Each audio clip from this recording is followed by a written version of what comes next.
কেমন আছেন আপনি? ভালো আছি। পয়েস চ্যারিটেবল সোসাইটির পক্ষ থেকে আমরা নিত্যদিনের দৈনন্দিন সামগ্রী আমরা রতন বাইন এবং পয়েস চ্যারিটেবল সোসাইটির সদস্যগণরা আমরা এসেছি তাকে সাহায্য করার জন্য। চাল ডাল ইত্যাদি সামগ্রী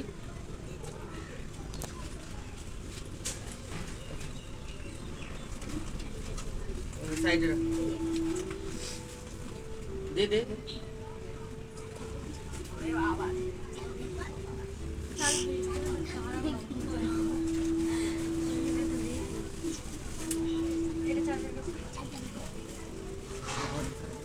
বসে কি ধর বাচ্চা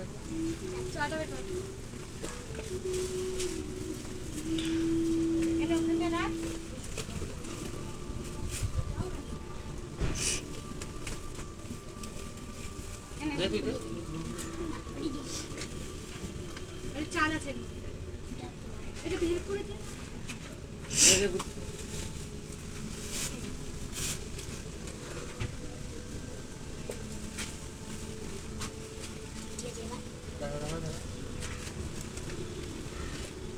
তো আপনার পেয়ে কেমন লাগলো? খুব ভালো লাগলো।